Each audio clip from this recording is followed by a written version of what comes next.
center field. Rafaela getting under it, and he'll make the catch. Red Sox avoid the sweep. They beat the Padres 4-1. The final. Duran with a homer, Devers with a homer. Big bounce back after 2 rough nights against San Diego. Oh, that's it, TC. Needed to win the day. Needed to roll into this off day and this road trip with a little bit of momentum. Play some good baseball. Winkowski making a case to be a big league starter in this rotation. Looked really good. And you said it, the offense had some big knocks today. Red Sox win the finale against the San Diego Padres to avoid a 3-game series sweep, but don't be under any illusions. It was not a good weekend for Alex Cora. It was not a good weekend for the Red Sox. Dropped 2 out of 3 to San Diego, get their asses kicked in the process, fall out of possession of a wild card spot, further fuel the debate as to whether the Red Sox should buy or sell at the annual trading deadline, which is now less than a month away. 617-779-0985. This is where we're going to start tonight at the Baseball Reporters, although I use that as a backdrop. Nonetheless, the push and pull, the tug of war that is taking place between the Red Sox, the uniformed personnel of the Red Sox, and upper management and ownership, meaning Craig Breslow, John Henry, and company, at the center of that trade deadline discussion. Meanwhile, today, in a totally unrelated manner, that isn't really unrelated, might be related, the Celtics are up for sale, or at least a significant portion of the Celtics, that portion held by Wyc Grousbeck, who is the governor of the franchise. So I know people love Wyc Grousbeck as an owner, and I'm not saying you shouldn't. I just think sometimes you get caught up in the wrapping paper and not the reality. And the wrapping paper is that owners are businessmen and they do what is best for their pocketbook and their checking account. And in this case, I think Wyc Grousbeck is doing the same thing. We've had people call during the day today and say that their hearts were broken when they heard that Wyc Grousbeck was going to sell the team. I can't tell you how many people in the last several weeks, months, maybe even years, because of the way things have gone for the Red Sox, have said to me that they want a local owner and they want John Henry to sell. Now let me ask you this question. Do you want John Henry to buy the Celtics? Jimmy Stewart, if I asked you that question, do you want John Henry to buy the Celtics? What would you say? No, I wouldn't. Why? Because I feel like he's going to put somebody in charge of the Celtics, much like the Red Sox, who's going to go for this business analytics model. And I want to feel like somebody who owns the team is like one of me. Okay. So what happened when John Henry bought the Red Sox? He hired Larry Lucchino, and he hired Theo Epstein as the general manager. Okay. And what happened? They won a championship within, 2 years of them buying the team? Okay. They bought the team officially in their first full season was 2002. The agreement to buy the team was made in December, I believe, of 2001. But the agreement was formalized at the beginning of 2002. My recollection is that they closed during spring training and they toasted champagne glasses in the spring training stadium at that time, which was City of Palms Park, I think, right, in Fort Myers. That was not quite yet. They weren't into the new ballpark yet, JetBlue Park. So, but the point is this: what kind of owner do you want? What kind of owner do you want? And I think this relates to the Red Sox right now for obvious reasons. Here we are approaching the trade deadline, and the Red Sox are trying to decide whether to make a left or make a right, one way or the other. What are you going to do? And the fact that this happened at a time when the Celtics are celebrating a championship and Wyc Grousbeck now comes out and reveals that he's going to sell his share of the team is somewhat, well, it's startling for certain on the Celtics part of it, but it's also a neat little contrast to what's going on with the Red Sox, who are at the bottom of their existence under John Henry right now. And I know people hate the Henry ownership group. I know they do. Is it as simple as the fact that Wyc Grousbeck's a local guy and John Henry isn't? Because that's what people want to sell me.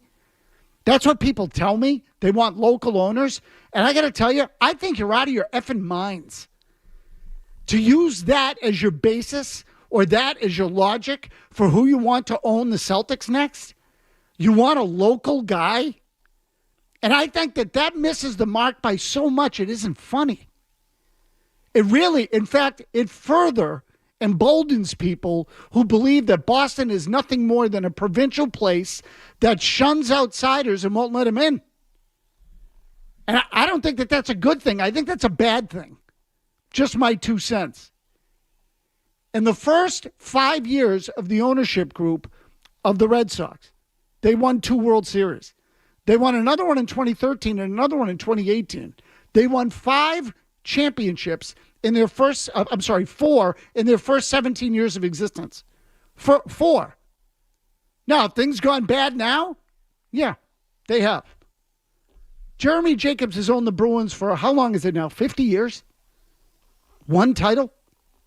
1. Wick Grousbeck owned the Celtics for the same length of time that John Henry has owned the Red Sox. He just got his 2nd championship. Now, you can give me the Crafts and the Patriots and say, well, they won 6. They took over in the mid-90s. They've won 6 titles, all with Tom Brady. Let's see which way that one goes. Do you really think that Kraft was successful because he's from Brookline? Is that what people think? I find this part of the story, Jimmy, stunning. That is ultimate, because I got plenty of people that I know from the area who are morons.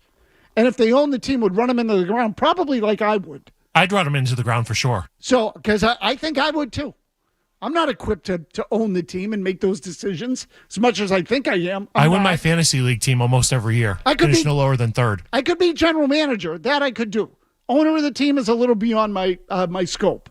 That maybe the better answer to your question, Tony, is I want an owner who's honest with its fan base. You don't want that despite whatever pushback they get from the fan base. Jimmy, I take that back. You might want that. The average fan doesn't. Because you know what? Really, all you want to be told is you want to be told what you want to hear. Yes, we'll spend. Yes, we'll get the best players. Yes, we'll lower ticket prices. So you delude yourself into thinking that all these things are possible, and you just want, which at the end of the day makes you no better than them, because that's all they want too. They just want the same kind of crap. So if John Henry were to buy the Celtics, is that a good thing or a bad thing? I'm not sure it would necessarily be as bad as everyone else thinks it would be. I don't. As for the Red Sox and the trade deadline, Jimmy, do we have that Cora cut from after the game yesterday? Cora made another comment when asked about the Red Sox after the game and their plight. Again, they've dropped out of possession of a playoff spot right now. They are tied, I believe, with the Kansas City Royals in the loss column. But because Kansas City has 2 more wins, the Red Sox are actually behind in the race. So is this what it's going to be now? We're going to have to decide over the next month. How does that work? That's another question I have. How does this work for the analysts who assess everything in the big picture? The analysts look at it and goes, here's the body of work. We assess it over the big picture. So if it's true that Craig Breslow and the Red Sox have not decided which direction they're going to go in, which I don't believe is true, by the way, I think they already know. But if it's true that they haven't decided, are you really trying to tell me that they're going to base all of their decision-making in the next 4 weeks? The analysts are going to look at a small sample of 4 weeks and decide whether or not to invest in the team for the postseason. That's what they're going to use the next month. That's a lie, too. That's a lie. So again, 617-779-0985. The current ownership of the Red Sox, if they announced today that they were selling, what would your reaction be? Because I'm pretty sure I know what you're all going to say, and I think you're overreacting. Tony in Boston. Go ahead, Tony. Yeah, that's ridiculous. The Red Sox, period. That's like maybe percentage-wise, but they're not selling the Red Sox. Tony, hold on. You're breaking up a little bit. So what's ridiculous? Start again at the beginning, please. To sell the majority of the Red Sox is not going to happen. Yeah, that's not what the question was. Again, I just said if John Henry were to sell today, how would you feel? Wick Grousbeck announced today that he's going to sell his share, the controlling interest in the Celtics. He's selling. So the local guy who brought the team to a championship level is now getting out. And we had people call in today and said that they were heartbroken. They felt cheated. They felt deceived. Some of them. Not all of them. Some of them. Whoops. My bad, Jimmy. You know how most people would feel if Henry sold. This is the Baseball Hour with Tony Mazz. When you choose Blue Moon, everything becomes bright.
Sports Hub. 3-1 pitch. High fly ball to deep left field. Back goes O'Neill at the wall. Looking up. That ball is gone. Manny Machado goes out of the yard at Fenway. Two-run shot for Machado, his 9th of the year, and the Padres take a 3-0 lead. Fly ball center field. Struck pretty well. Back goes Duran at the wall. That's gone. Machado's gone deep twice today. This is a 3-run job for man, oh man, oh Manny. Padres jump out on top 8-0. That was Don Orsillo of San Diego Padres baseball. Whatever their network is that covers the Padres or who does the games. I can't tell you what the name of the station is or the network that does the Padres games. And can I say this up front? I got along well with Don. I like Don. He's a good guy. This doesn't mean I think he's the devil. Okay? But the fact that the Don Orsillo story has still gone on for 9 years, to me, is asinine. Is absolutely asinine. And there are times where I look at it and say, Don, you got to let it go. You got to let it go. And I understand they fired you. I get it. I get it. My understanding is that over there are people who still feel that that was a mistake. And when I say they, I'm not talking about uniformed personnel. Okay, that is the way I've understood it. Now, whether or not you've been able to patch up differences, get past it, whatever, not my call. I'll stay out of the way. But I don't think Don Orsillo was doing himself any favors when he did an interview with Sean McAdam of Mazz Live over the weekend, and he was asked about coming back to Fenway, which, can I just say quickly, I didn't realize that this was Don Orsillo's first series since he left the Red Sox in 2015. And I say since he left the Red Sox, since they removed him from the booth and replaced him with Dave O'Brien. I didn't realize that. But the fact that I didn't realize that tells me that a lot of people probably didn't realize that. Maybe some people did. Jimmy, was it publicized going in? Again, I was sort of detached for a couple of days there because, as you know, I was supposed to go on a fishing trip. Went out, got out in the boat about 7 or 8 miles, started blowing chunks all over the place. Had to come back. But was it publicized that was Orsillo's first trip back? It was on Red Sox Twitter, Red Sox Reddit. Yeah, it was all over the place. Okay. It was on my calendar. So again, I'm not on Red Sox Reddit. I can't necessarily. Sons of Sam Horn, your message board. Okay, I can't speak to that one. But I think Don Orsillo is a big deal because, as you said off the air, a lot more people were watching the Red Sox when he was doing the games. So you build a connection with your broadcasters. You build a trust with your broadcasters. They are definitely, Orsillo is so far more entertaining than Dave O'Brien is on TV, and I think that's a big part of it. Okay, and so look, I get all of that. I understand that fans liked him. I get all of that. It was 9 years ago. 9. And he's the play-by-play guy. 9 years ago. 9. I've held grudges for longer than 13 years. And there were some incidents along the way, too, that I thought kind of tilted this back the other way. For example, when they had a Jerry Remy night at Fenway Park to remember Jerry Remy, there was a controversy over whether or not Orsillo was invited back. And the Red Sox got pissed at Orsillo because they said you were invited back. Orsillo said he couldn't make it because there was something going on with the Padres, even though I think there was an opening day on the schedule. He then offered to record a video. The Red Sox said there was some miscommunication there, but somehow the whole thing turned into a Don Orsillo story instead of a Jerry Remy story. Which, again, is sort of another layer to the whole thing. Then Orsillo said over the weekend to Sean McAdam, and I'm just going to read the comment quickly, because I sort of thought, this is the part of me that said, Don, you got to let it go. You've got to let it go. I believe when you're fired from a team, he said, you lose your allegiance to that team as far as caring whether they win or lose. That was part of the deal. If I'm out, so are they. I can't be a fan of someone who's not a fan of mine. You're going to like someone who despises you or replaces you? I couldn't do it. My allegiance had to end, especially where I went to another franchise where I am invested. That fandom ended. Now, my love for the Bruins, Celtics, and Patriots has not changed. They didn't fire me. End quote. So listen, I'm all for Don Orsillo feeling this way. I would tell you, so let me get this straight. Did you like, for example, David Ortiz? Okay, so let's say he got along with Ortiz, but the Red Sox fired him, so now he's rooting against David Ortiz. Like, that to me feels kind of childish. So you can not be fans of the owners. I'd like to think you would still have relationships with the people that you worked with who would benefit from Red Sox success, from the people that worked around the ballpark, from some people who still wore the uniform. Like, I can't root for that uniform because they fired me. That feels a little out of whack to me. I'm sorry. 9 years later? 9 years. So let me just get that one off my chest too, because I read the comments and I thought they were a little much. A little much. John is in Anvil. John, go ahead. Hey, Mazz, listen, I don't have a problem with John Henry back when he first bought the Red Sox.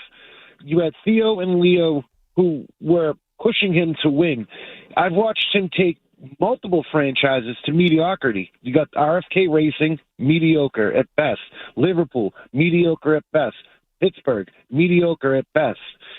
I wouldn't want them to grab the Celtics. I don't care if they're local or not. I want a guy that wants to win, cares about what the fans think, and wants their team to succeed. I get you got to reset from time to time, but for the most part, it seems like since they started buying franchises, the entire Fenway group has basically said, how can we save money here, here, and here? When you're a top 10 franchise in baseball, you should be investing way more than they are currently. John, and that's what kills me. John, before I let you go, did you like the prior ownership? No, not so much. I mean, they were all right. They tried. They, like you said, they raised the value by bringing in Manny and Damon and all them. They tried. I'm going to let you go. They tried. The prior ownership tried. I'm talking about under the Yawkey Trust. See, this is the part that blows me away. They tried. They had the resources to put far more into the team than they did in those years. They didn't. They ran it like a middle market club. They were a mom and pop operation. They were small-minded and simple. All the stuff that has happened at the ballpark under this ownership never happened under this under the Henry Group, and it wouldn't have come close to happening. In fact, it didn't come close to happening. The seats atop the left field wall, the ballpark renovations, the winning, the championships, all of that never would have happened with the old group. Never. Not in a freaking million years. They tried? Since when does that matter? They didn't try. Sometimes I wonder whether you people remember what actually happened or just it's only what happened 5 minutes ago and the person that you're pissed off at the moment. And I'm not sitting here to defend John Henry and his ownership group. I'm just telling you, they have won 4 titles. And in the 4 years they won, now look, I don't like the way the last 5 years have gone either. But in the 4 years they won, they ranked in the top 3 in payroll all 4 times. All 4 times when they won the World Series, they ranked in the top 3 in payroll. Now it has come down. Agreed. They're 13th, 14th, whatever it is, middle of the pack. Under the Yawkey Trust, I'd be willing to bet the Red Sox never ranked in the top 3 in payroll. I'd be willing to bet they were never even close. I remember they were like middle third, and that was on a high-end year. So again, middle of the pack, 15th. I mean, maybe there's a way to go back and look at this. I don't know that the data was kept as regularly then as it is now, or it certainly wasn't offered as readily. But this is the kind of crap I'm talking about. The previous ownership tried. So look, Henry's not popular. He's not telegenic. I understand. He's brutally honest to the point where you don't like it, so you hate him for it. Which I sort of understand. But he's not going to blow sunshine up your ass and tell you, yeah, we're going to do all this stuff, and then doesn't do it. He kind of tells you the truth. The problem is that you don't want to hear the truth. So here's what I want an owner. If John Henry and his group has lost the passion to compete and win world championships because, see, and this is really what you don't like, now you're just another, you're another item in his portfolio. That's the part you don't like. You want to be the most important child. I get it. So that's what you want. As a fan, you want to feel important. We matter. The team matters. The ownership cares. I want to know that they care. But when they own Roush Racing and part of the PGA Tour and virtual golf and Liverpool and the Pittsburgh Penguins, you say, you don't care about me any more than you care about your other kids. And the answer is, well, that's right. So then you either have to grow up or not. Now, if I could sit here and tell you that guaranteed the next owner of the Red Sox would be better, so I can't guarantee you that. In fact, I think it's a little bit of a scary scenario. John and Newton, you there? Yeah, I'm here. Two things, Tony. First of all, Don Orsillo doing his best John Sterling imitation on that home run call. That was so painful. I was so glad Sterling retired. I don't want to hear that again. And secondly, you're sort of making my point here. It's easy to point at what you don't like about what you have, but then you go and replace it and you get a whole host of problems that you didn't know you didn't have. So, am I happy about the last few years? No. Do I want to cashier the ownership group? I'm not sure. So look, John, this is my point. Okay, this is my point. I've said this over and over again.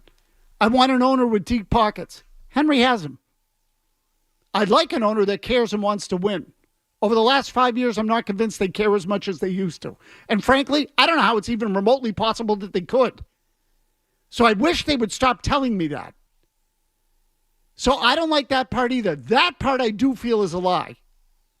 There is no possible way that winning to the Red Sox could mean what it did. And I'm talking about to the people that have been here the whole 20 years.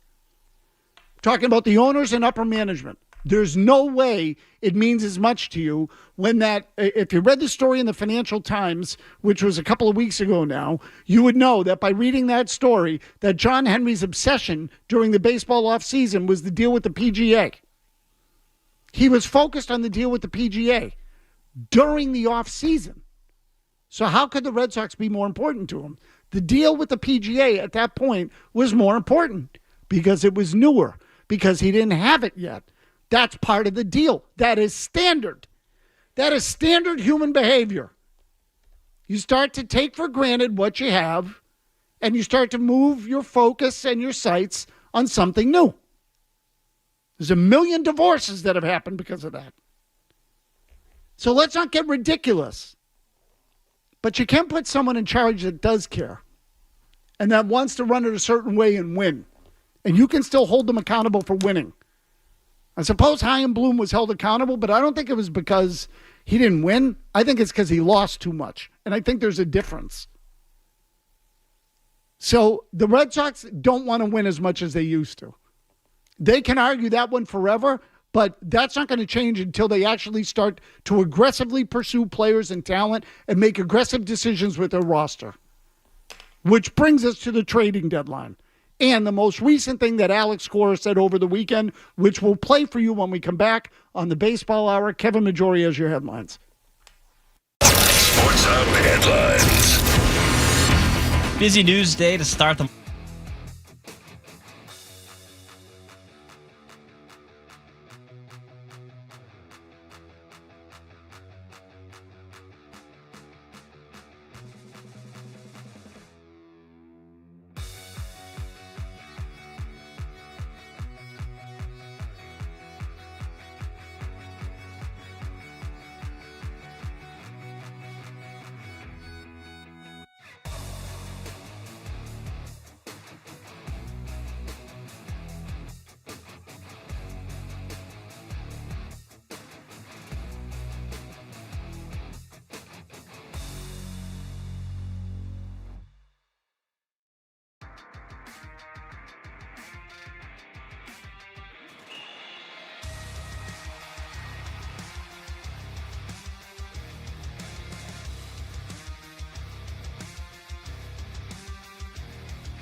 we're a lot better than what people thought.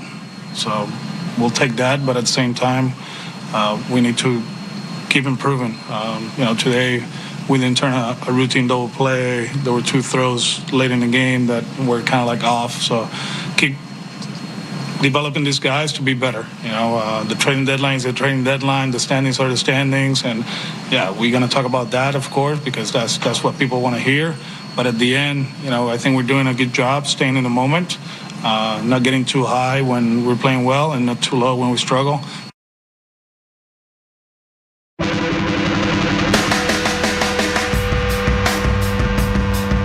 Cora over the weekend. We're a lot better than people thought we were, but we're going to be. He's right. And what he really means is we're a lot better than ownership and management thought we were going to be. So I've heard sort of mixed things on this. Can I tell you this, too? That during the spring, off-season and spring, when I was sort of poking around, sniffing around, I still try to talk to people when I can. Less so now, and most of them don't want to talk to me anymore either, which is totally fine. I'm good with that too. I get it. Try not to take it personally.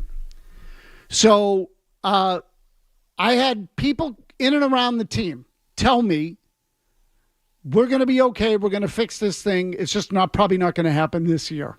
So I've had people say that, acknowledging that we're going to be bad. I've also had people over there tell me that they thought how bad the team was expected to be was being overplayed. And by the way, when I say people over there, I'm talking about non-uniform personnel. Okay? And I'm not going to go any farther than that. It's not the groundskeeper. I'm talking about people connected to the baseball operation who said to me, again, some people said it's not going to be this year. It's going to be a tough year. We'll be all right, though, in the long run. And then I had other people say to me, the media is overplaying how bad we're going to be. We think we're going to be better than that. So now you can believe what you want, but I'm telling you that there was a lack of confidence within the organization as to how competitive the Red Sox were going to be. Okay? I think when Cora talks and he says we're better than people thought, I think he's talking about the people on the inside. And I think he's talking about the people that decided that this was going to be a throwaway year. And I think he's been able to motivate himself and the uniform personnel, the players, by saying, F them, let's go out and win and force them to add at the deadline. So I think they're getting off on that now. That's what I think that is. Now, here's the other part. I don't think they're going to add. I don't think that's going to change. I'd be shocked if they did change, because everything Craig Breslow has said thus far has been so lukewarm, I'd call it cold. To me, he has given no indication that he believes in this team or that he's prepared to make any sort of short-term investment. Because again, with the Red Sox now, and this goes over the last several years, there is no short-term anymore. Everything is long-term, long-term, long-term. And when you don't have any short-term, there's no urgency to win. Cora knows it, the players know it, and you know it. We all understand that. And that's the part that sucks. And it's just hard to live with when you say, so let me get this right. If the team goes out and plays well in the first half, it doesn't matter? And that's the answer. Yes, it does not matter. Ray and Revere. Ray, what do you got? Yeah, my frustration with John Henry is he hasn't been able to build a farm system in a sustainable model. I agree with him. The Giolito contract, the Trevor Story contract, even the Yoshida contract are terrible. And he's had to spend in the top three to win championships. I'm inferring this, Tony, but I think he looks at it and says it's not worth it to him anymore. But the problem is he had two Hall of Fame general managers. Ray, just hold on one second. When you say he hasn't been able to build a farm system, you mean the people he has hired haven't been able to build a farm system? Correct, Tony. And you know, the best players, these developing players, Rafaela, Duran, Crawford, Houck, Bayo, they're all Dombrowski guys. He didn't keep them. And I think that's fundamentally his problem. The ineptitude has been he hasn't stuck with a general manager who can actually evaluate talent, so he doesn't have to spend through the nose. And even these top three studs that they've got, two of them were top of the draft picks. You know, only Anthony was the guy where they could really say that they scouted and found the guy. And it's just not sustainable. Thank you, Tony. Yeah, so Ray, look, the farm system one's easy and obvious. Yes. Yes, they haven't been able to develop in the farm system. Yes. And I just wanted to correct you on the Henry part of it. Henry's not the one picking the players. Henry's the one hiring the guy who picks the players. Now, the hot seat that has become the general manager's chair in the Red Sox organization, that is a problem. To the point where we saw it this offseason. Who wants to come work here now? So they got Breslow. You know what people were telling me about Breslow during the offseason? And we all read it and heard it, so it's not exclusive to me. I make it sound like, I was getting phone calls from people dialed in on the process. I wasn't, but I had a couple of them. And you read it anyway. You know what people were saying about Craig Breslow over the winter? Smart guy, capable, former player, not ready yet. And I think that came to fruition during the offseason. They whiffed. He himself said at the beginning of the offseason, he thought they were going to need to sign 1 or 2 pitchers, impact pitchers. They wanted to bid on Yamamoto. They wanted to bid on Imanaga. They may have bid on those guys, but they thought they were going to get them. And you know why they thought they were going to get them? Because they're the Red Sox and they had clout. Except they don't have it anymore. People looked at him and said, you're not that good, and you're not offering more money. Why should I come again? There was a time where maybe they just had to get close, and a guy could say, all right, I'll take 310 instead of 320 because you're good and the 320 sucks. In other words, the players were using the team that bid higher to drive up the price. The Red Sox this time were that team driving up the price. They got used. Daniel's in New York. Hey, Daniel. Hey, Matt, listen, team ownership, you guys are sitting on the spot. I don't care if he's local. Oh, yeah, you're right. Because, like you said, team owner, got to be competitive, got to win. That local crap is such, it's this loser mentality. And it's like I don't care if you need to win. And yeah, I'm that person because I've seen it at a personal level because, I'm telling people New York ideas. They say, no, think locally. God.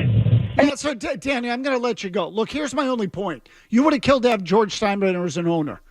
Oh, you hated him, so you think, but you would have taken him in a second. Because you know what? Because he was nuts about winning. Nuts. Probably too obsessive.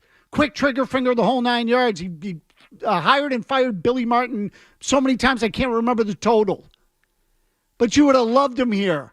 He was a Yankee. He was an Ohioan. He was from Ohio. He wasn't a local guy. Mark Cuban, not a local guy.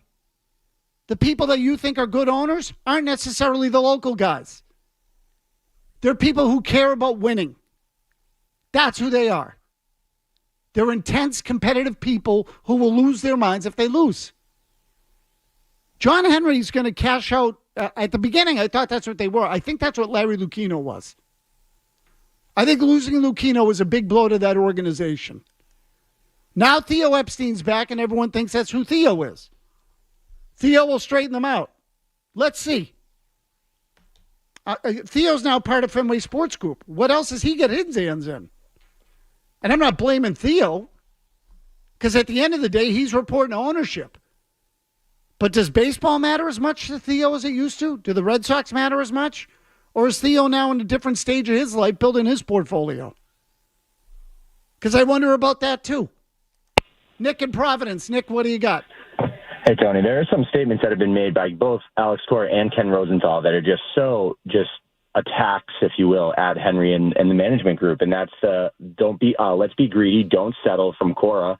And Ken Rosenthal in his story today said, let's try making a statement. Try. Like these are direct shots at them for not doing anything. And if Alex Cora wants to make management do something, I would hope that he has the Royals circled on his calendar, because that's going to be the biggest series of this team's summer. And that if they win that series, that has to trigger them to buy. So, Nick, I'm not convinced of that either. Again, we're talking about one series now. I just don't think that that's how these guys operate.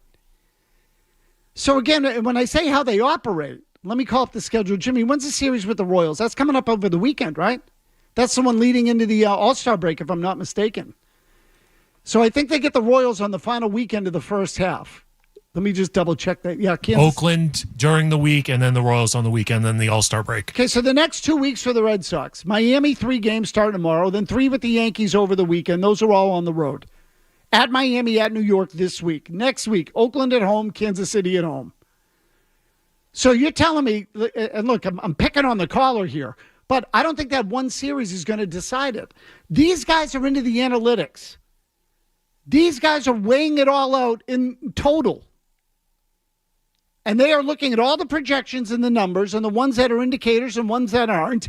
And they're adding them all up and saying, we're an 82-win team. We're not going to make it. It doesn't matter what happens on the field. Don't you get that? What happens on the field in any given weekend is irrelevant to them.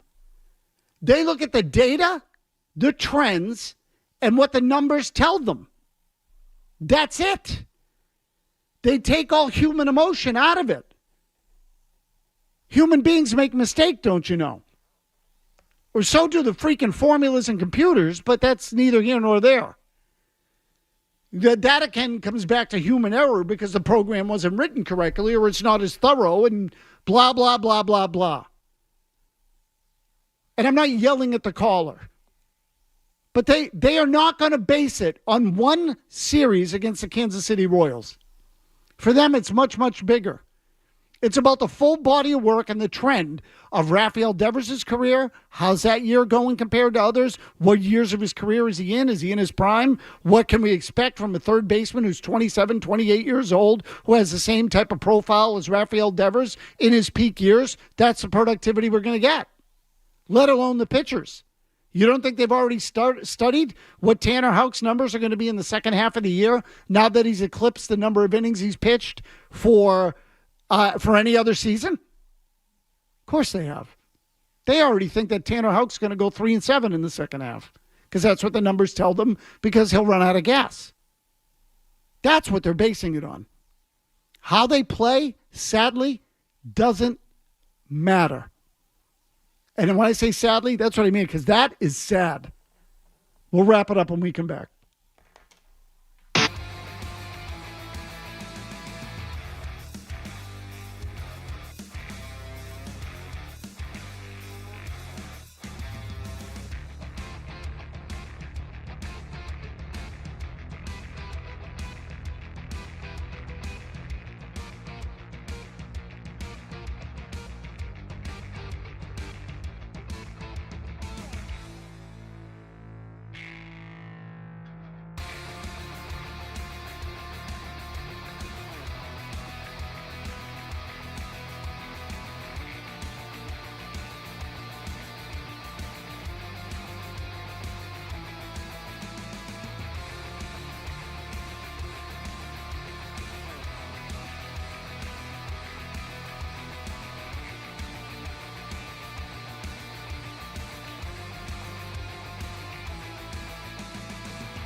The Between the Lines baseball report brought to you by Corona, the official cerveza of Major League Baseball, with what to watch out for during this week's games. Enjoy the finer life of sports with Corona. Must be 21 plus. Relax responsibly. Corona Extra Beer, imported by Crown Imports, Chicago, Illinois. So just quickly, as I mentioned earlier, the Red Sox off tonight. They'll play 3 games at the Marlins.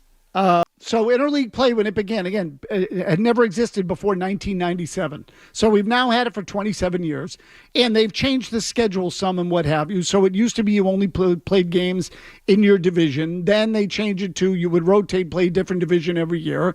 Now you're basically playing everybody in the National League every season, but not always at home. For example, the Dodgers last year came to Fenway Park. They won't come again here till 2 years from now, or another year from now. Well, no. Whatever. This year, the Red Sox go to Los Angeles out of the All-Star break. Yeah, so there you go. You get the idea. It's every other year. The Dodgers will be here. Every other year, the Red Sox are in Los Angeles. So you don't play 2 series. You just play 1, but whatever.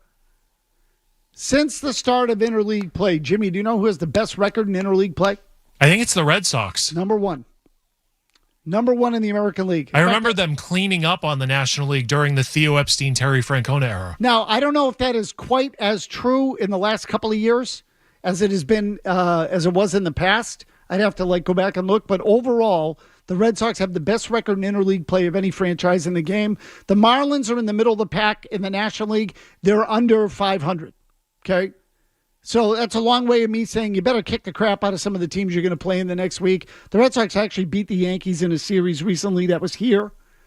So the Yankees obviously are in an interleague series, but then you get the Royals and you get the A's next week.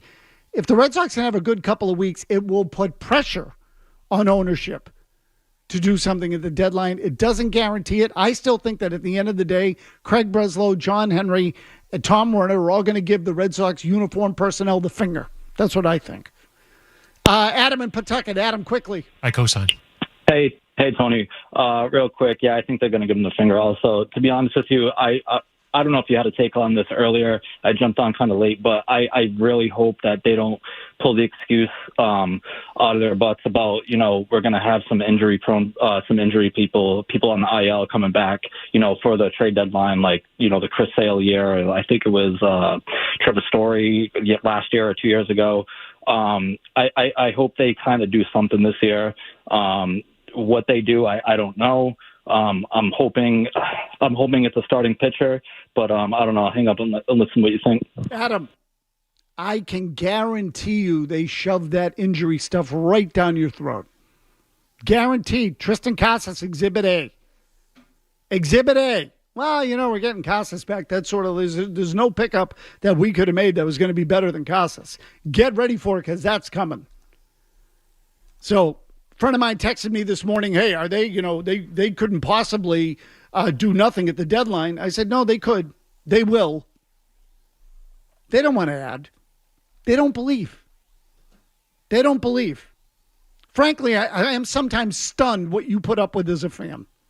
Stunned. It's a two-way relationship. They owe you something. They owe you something. They owe you a good product. They owe you that. It's supposed to be a two-way relationship. Joe Murray just walked in the studio. He's got you for the balance of the night. Majori will get you caught up on headlines. We, Jimmy and I, and Majori, will catch you tomorrow. From the Town Fair Tire Studios, Celtics, the Patriots, the Bruins, and the Revolution play here. WBZ FM and HD Boston 98.5, the Sports Hub, a Beasley Media Group station. Sports Hub headlines. It was a busy news day to start the month of July. In Boston, we start with the Celtics, who made a formal announcement that Celtics owner Wyc Grousbeck and his family are planning to explore a sale of their majority stake in the franchise that was purchased by them in 2002. This is primarily